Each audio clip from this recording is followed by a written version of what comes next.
month, Katie appeared, and today for you, I am bringing you my April favorites. Yes, it is that time of month again where I discuss all the things that I enjoyed the previous month. And yeah, so let's get on with it. So the first thing that I'm going to talk about, of course, is TV shows.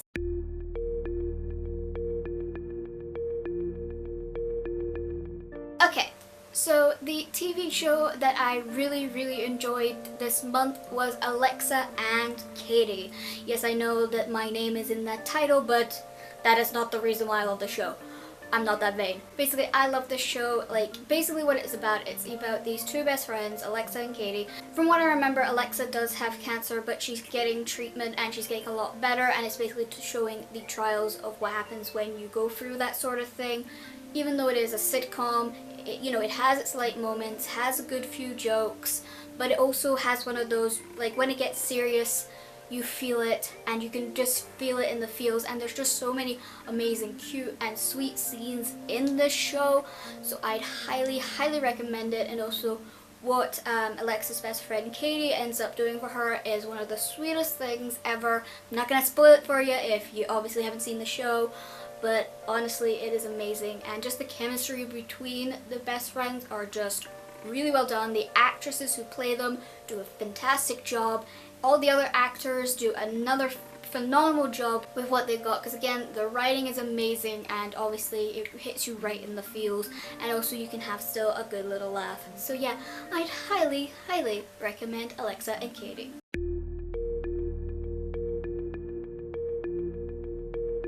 So the anime that I have enjoyed in April was the Persona 5 animation. Yes, of course, if you know, I'm a bit of a Persona fan, as you can see. I don't know if you can actually see the box properly. I'll see if I can bring it down.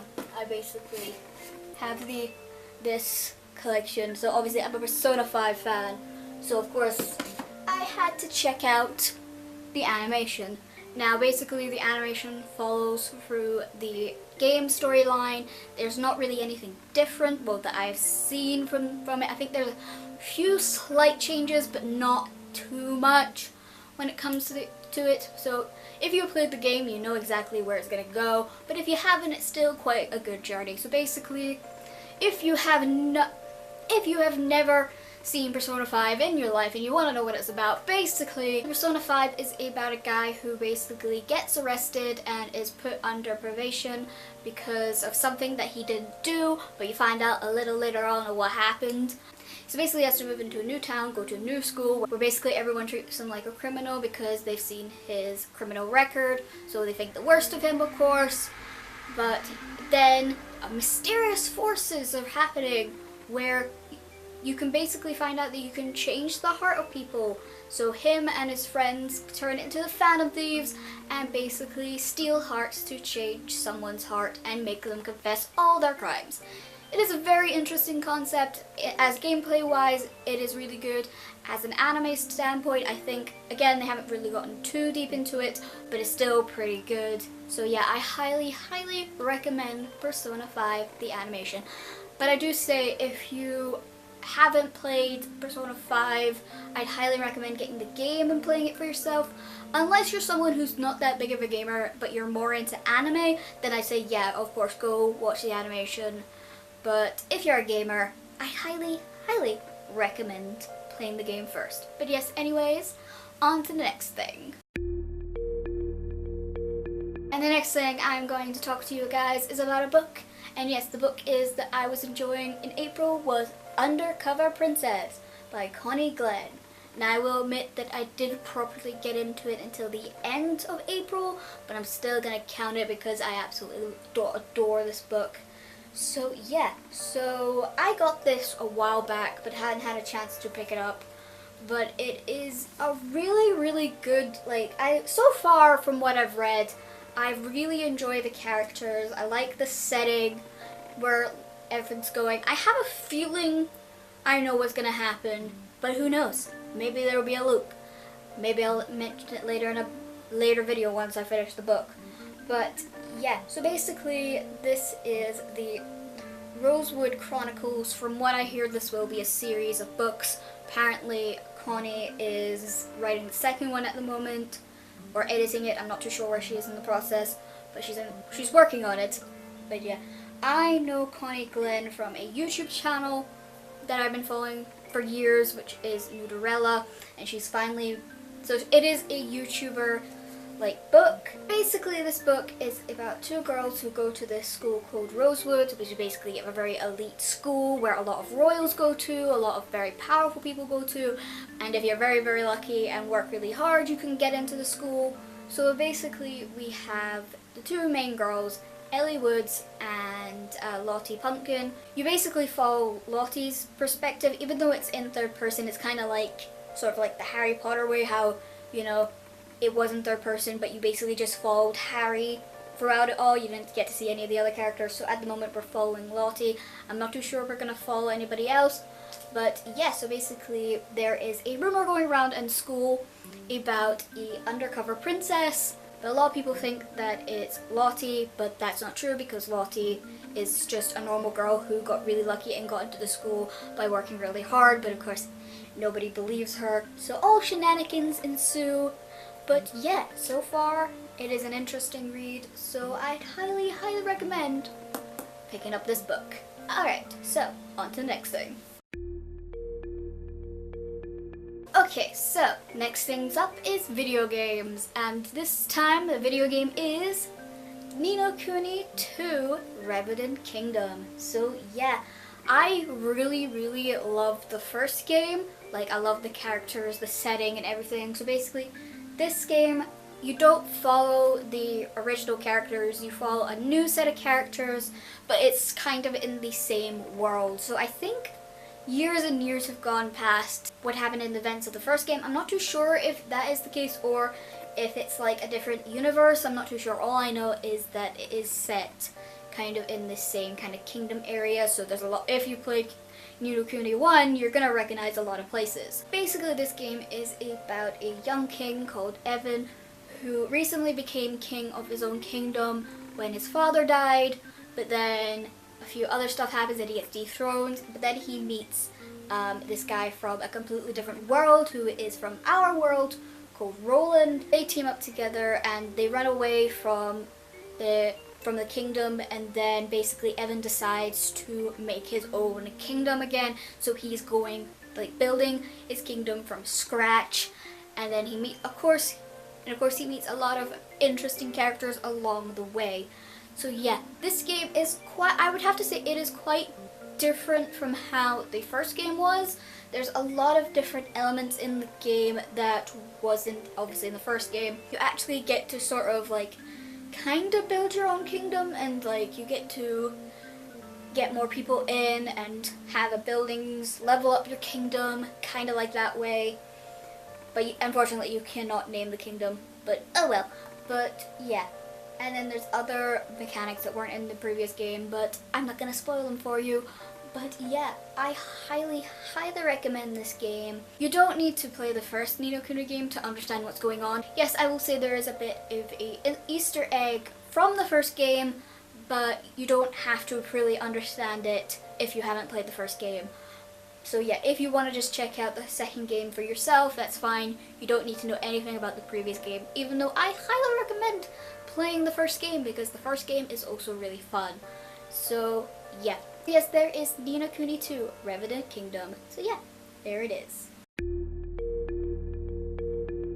Okay, so the next item I'm going to talk about is something I'm going to test the waters to see if people like this new category or not.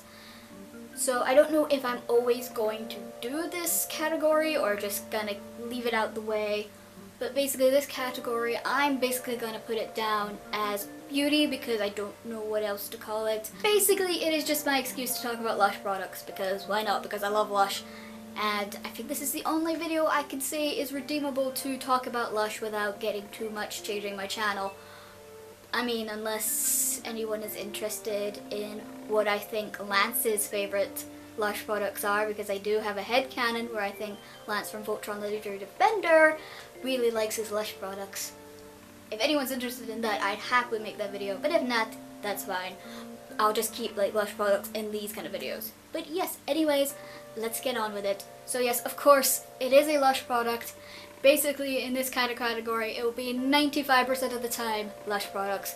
So basically, the Lush product I'm going to talk to you guys about today is the Sakura Bath Bomb. Yes, this, I do not physically have it with me because I kinda used it up, so yeah, there's that. Whoopsies! But yeah, I will at least show you a picture of what it looks like. That's it there. But yeah, basically, Lush is known for their bath bombs to have a lot of stuff in it, where it basically comes out with a lot of color. The Sakura bath bomb does not have like anything too fun to it, so if you're someone who likes to have a lot of color in your bath or something, then I wouldn't really recommend it. But I will say, just to get the Sakura bath bomb for the smell alone, it's really good because, again, I don't know what it is, I just love the smell of cherry blossoms. I just think they smell really, really nice. So obviously I got the Sakura ball. Even though it doesn't have fun, even though it doesn't have colors to it or glitter doesn't come out of it, it is just a simple bath bomb.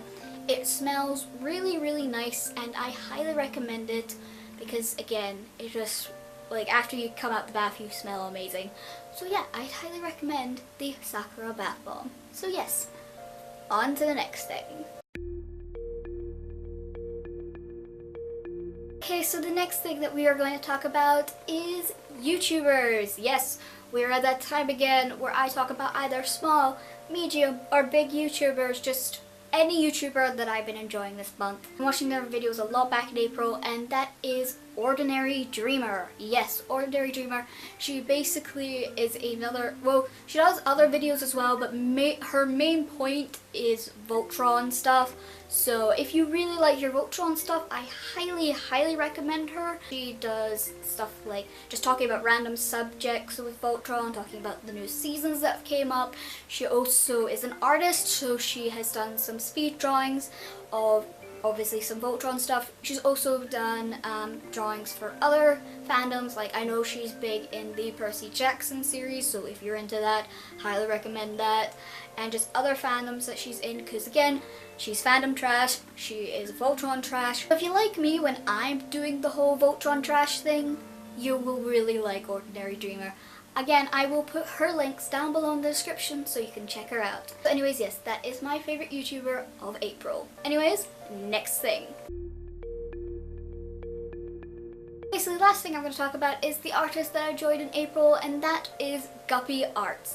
Yes, and this time I have physical copies of art that she has done, and I actually got to see her at Paisley Comic Con. That's where I got the art prints. So this time it's physical stuff. So this one is art of Paige from Voltron Legendary Defender. I really like this. I like the colors. It's really cute. And again, as I've stated before, I really, really love Paige. So obviously I had to get this one. And then the other one that I got was this Kingdom Hearts one that she did, which is basically just Riku trying to hold up Sora and Kairi, which I thought was kind of really, really hilarious. And yeah, so that is those two pieces of art that I will probably show in a haul later on, so that's just a wee little sneak peek. Because I didn't really buy much at Paisley Comic Con, so I don't really see the point of making a haul video about it, but I'll probably do it in like April, May haul kind of thing. So yeah, there's that. So yeah, that, my favorite artist, she basically, I've seen her do a few like Voltron stuff, Kingdom Hearts stuff, and I think she does a few other fandoms as well. I know she also does Yuri on Ice stuff. I also have stickers that I bought from her, but I'm not going to show those off until the haul video. So at least there's still a few things that you guys didn't see that I got from Paisley Comic Con, because again, I didn't buy a lot from Paisley Comic Con. Yes, I'd highly recommend checking out this artist. I will put their links down below so that you can follow their social medias and check up on all their art. But yes, I hope you enjoyed this video. Tell me down below in the comments, what were your favorites this month? What was your favorite TV show, anime, video games, etc, etc. Anyways, yes, I hope you enjoyed this video. Remember to like and subscribe for more fandom content that you can check us out at.